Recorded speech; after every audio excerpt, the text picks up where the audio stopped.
En 2019, des chercheurs de l'Université de Pennsylvanie ont publié une analyse sur ce qu'ils ont appelé le coût de l'inaction financière.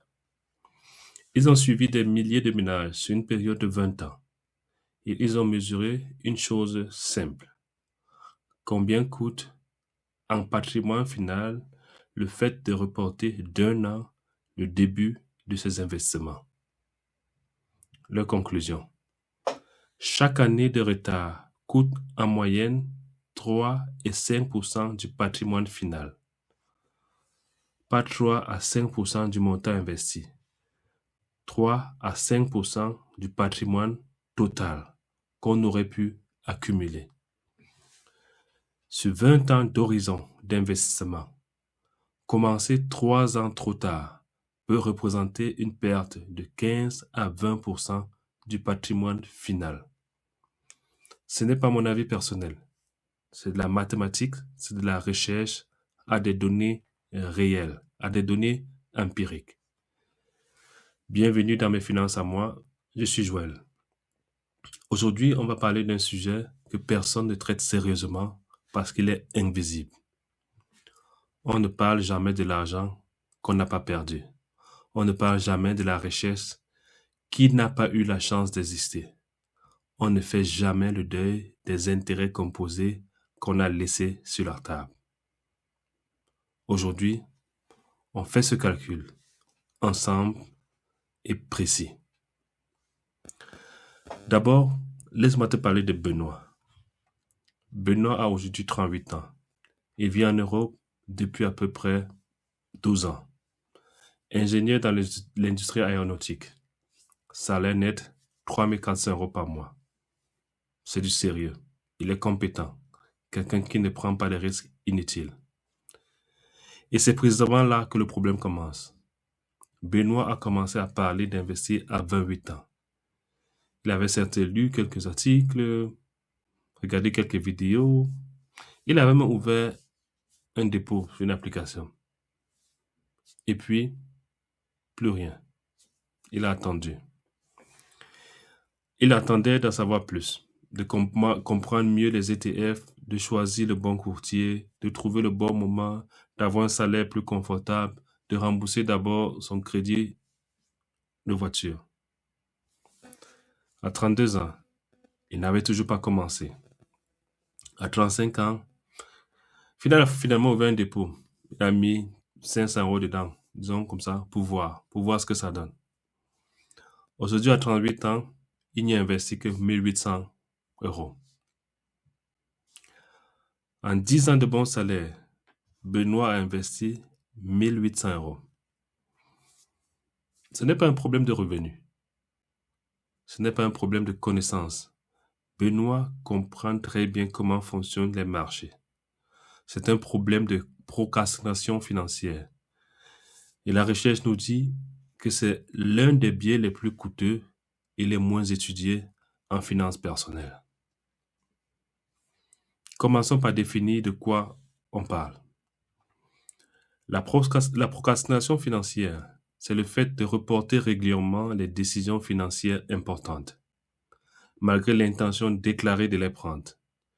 La personne sait qu'elle devrait faire. Elle a l'intention de le faire. Elle ne le fait pas. C'est différent de l'ignorance. Et c'est différent du refus conscient. C'est une sorte d'espace intermédiaire, l'intention sans l'action, qui peut durer des années et des années. Et pourquoi ça arrive? La recherche en économie comportementale identifie 3 mécanismes principaux. Mécanisme numéro 1, l'aversion à la complexité. Une étude publiée dans le journal of Finance de 2004 par Shlomo Benazzi et Richard Thaler a montré que plus le nombre d'options disponibles est élevé, plus la probabilité de ne rien choisir augmente. C'est le paradoxe du choix appliqué à la finance. Benoît a regardé les ETF disponibles sur son courtier. Il a vu une centaine. Donc du coup, son cerveau a bugué. Son cerveau a interprété cette complexité comme un signal de danger. Et il a fait la chose la plus naturelle, du monde. Il a fermé. On s'est dit, OK, je vais encore réfléchir, je vais encore me renseigner. Ce n'est pas la paresse. En fait, c'est une réponse neurologique documentée à la surcharge d'informations. Et récemment, dans un live TikTok, là où j'intervenais, là où le host disait que bon, il y a les années, ceux qui avaient investi, c'était le cas, c'était l'immobilier, dans l'immobilier, n'avaient pas fait les bons des investissements, entre guillemets. L'une des raisons, c'était parce qu'il n'y a pas l'information, on n'était pas démocratique comme aujourd'hui, et tout, et tout, et tout, et tout. Aujourd'hui, il y a beaucoup d'informations sur TikTok et tout, et tout. Donc, normalement, aujourd'hui, on investit mieux. Et c'est là où j'interviens en disant, tu ne peux pas savoir. Ce n'est pas parce qu'aujourd'hui, il y a plus d'informations qu'on investit mieux. Au contraire, moi, je pense qu'aujourd'hui, c'est parce qu'il y a justement ce plus d'informations, parce qu'il y a ce clash d'informations, parce que les gens écoutent trop, les gens n'ont pas la capacité de recul, parce que les gens n'aillent pas dans les profondeurs. Que pour eux, c'est plutôt une surcharge qu'un avantage. C'est un avantage pour certains, pour ceux qui s'y mêlent, pour ceux qui mettent la main dans le cambouis. Mais pour la personne lambda, c'est une surcharge. Et généralement, ces surcharges, comme les recherches le disent, font à ce que les gens ne passent pas à l'action. Le mécanisme numéro 2, le biais du moment présent. Les économistes comportementaux appellent ça la dépréciation hyperbolique du futur. En termes simples, notre cerveau sous-évalue systématiquement les gains futurs par rapport au coût présent. Investir 200 € ce mois-ci pour avoir 40 000 € dans 20 ans, notre cerveau ne ressent pas ce gain futur avec la même intensité qu'il ressent si nous perdons 200 € maintenant. Une étude de Harvard Business Review en 2011 a quantifié cet écart. Pour la plupart des individus, 100 € aujourd'hui sont perçus comme l'équivalent à environ 200 € dans un an, ce qui correspond à un taux d'impatience de 100% par an, alors que les marchés, historiquement, donnent en moyenne 7% par an. En fait, notre cerveau applique donc une sorte de taux d'impatience 14 fois plus élevé que le rendement réel des marchés. C'est pour ça que l'investissement à long terme est si difficile à faire démarrer pour la plupart des gens. Pas parce qu'ils sont irrationnels, pas parce qu'ils ne savent pas que la retraite ne va pas suivre, pas parce qu'ils ne savent pas que demain sera dû l'inflation et tout et tout. C'est parce que notre cerveau est câblé pour un monde où demain était incertain et où le présent primait. Mécanisme numéro 3, la peur du regret anticipé. Ce mécanisme est particulièrement accentué pour nous, la diaspora africaine. Et voilà pourquoi. En fait, investir, c'est accepter la possibilité de perdre. Et perdre de l'argent dans un contexte où cet argent aurait pu être envoyé au pays, utilisé pour une urgence ou simplement conservé pour la sécurité, génère une forme de honte anticipée, extrêmement très forte pour nos neurones. Des recherches en psychologie sociale montrent que les cultures à forte solidarité collective, comme notre culture africaine, la prise de risques financiers individuels est perçue comme un acte potentiellement égoïste. Si tu perds, tu as gaspillé des ressources qui auraient pu servir le groupe.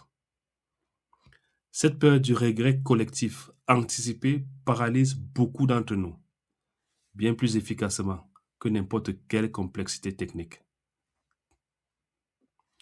Maintenant, regardons ce que tout ça coûte concrètement. Je vais te montrer le coût exact de la procrastination de Benoît, en chiffres, sans approximation. Mais d'abord, mettons l'hypothèse de base. Benoît investit 300 € par mois. Rendement annuel moyen ETF diversifié 7% par an. Il investit pendant 30 ans. Scénario A. Benoît commence à investir à 28 ans. Il investit jusqu'à 65 ans, soit 37 ans. Patrimoine final, 576 000 €. Scénario B. Benoît commence à 38 ans, c'est-à-dire son âge actuel. Il investit jusqu'à 65 ans, soit 27 ans. Patrimoine final, 284 000 €. La différence entre compter à 28 ans... la- Désolé. La différence entre commencer à 28 ans et commencer à 38 ans avec exactement le même effort mensuel, c'est 292 000 euros. 292 000 euros évaporés. Pas à cause de mauvaises décisions, à cause de 10 ans d'indécision. Et voilà le point que je veux que tu retiennes. Benoît n'a pas perdu 292 000 euros. En fait, il n'a jamais vu cet argent. Ça n'existe pas. C'est précisément pour ça que la procrastination financière est si difficile à combattre. En fait, on ne ressent pas la douleur de l'argent qu'on n'a jamais vu. On ressent seulement la douleur de l'argent qu'on perd. Et c'est exactement ce que la recherche comportementale appelle l'asymétrie de la douleur financière. Les pertes font 2 fois plus mal que les gains équivalents font plaisir. Mais les non-gains, les gains auxquels on renonce par inaction, ne font presque pas mal du tout. En fait, parce qu'ils sont invisibles. Ok, je n'ai pas vu, je n'ai pas perdu. Voilà, basta. La bonne nouvelle, la recherche qui documente tous ces biais psychologiques documente aussi ce qui fonctionne, ce qui fonctionne et les solutions pour les contourner. Solution numéro 1, l'automatisation immédiate. Dans leur recherche, Richard Thaler et Shlomo Benati ont développé un programme appelé Save More Tomorrow. C'était dans les années 2000. Le principe est le suivant. Au lieu de demander aux gens d'épargner là, maintenant, on leur demande de s'engager à épargner à leur prochain changement de situation. Ça peut être le prochain salaire, ça peut être la prochaine promotion, ça peut être le mois prochain. Les résultats sont clairs. Les participants qui ont utilisé ce programme ont multiplié leur taux d'épargne par 4 sur 3 ans. Je répète, par 4. Appliqué à toi, je ne te demande pas d'investir maintenant. Programme un virement automatique qui démarrera à ton prochain salaire dans exactement, disons, 30 jours, à peu près. L'engagement futur contourne le biais du moment présent. Solution numéro 2. Réduire la complexité à une seule décision. La recherche de Benassi et Thaler montre que simplifier le choix à une seule option par défaut augmente le taux de participation à l'épargne de 49 à 86%. Pour la diaspora africaine ici en Europe, la décision la plus simple et la plus validée par les données, un ETF Monde, que ce soit le MSCI World ou bien le MSCI ACWI, c'est comme ça qu'on dit, ACVI. Que ce soit pour ton dépôt, que ce soit pour ceux qui sont en France, un PEA, une assurance de vie, c'est une ligne. Vous allez voir généralement sur mes potes Phosphosca, je ne parle pas de 10 ETF. Je dis toujours ETF Monde, MSCI World. En fait, je sais, ce n'est pas que je ne sais pas qu'il y a 400 000 autres ETF. Mais c'est parce que je sais, si je commence à parler des options, ça sera un bourrage d'informations. Et quand je pose ça, il y a d'autres gens qui disent, il y a tel ETF, tel ETF. C'est vrai, il y a ces ETF-là. C'est vrai. Mais le truc, c'est que si tu poses ça sur la table, déjà, tu commences à surcharger les gens qui, à la base, ne comprennent même pas trop. Mais ils ont peut-être un potentiel, peut-être un capital confiance qui dit que bon, ils parlent ça depuis des années et ça peut être vrai, ainsi de suite. C'est toujours une seule ligne. MSC Word. Je connais qu'il existe des autres. Ça, je le sais.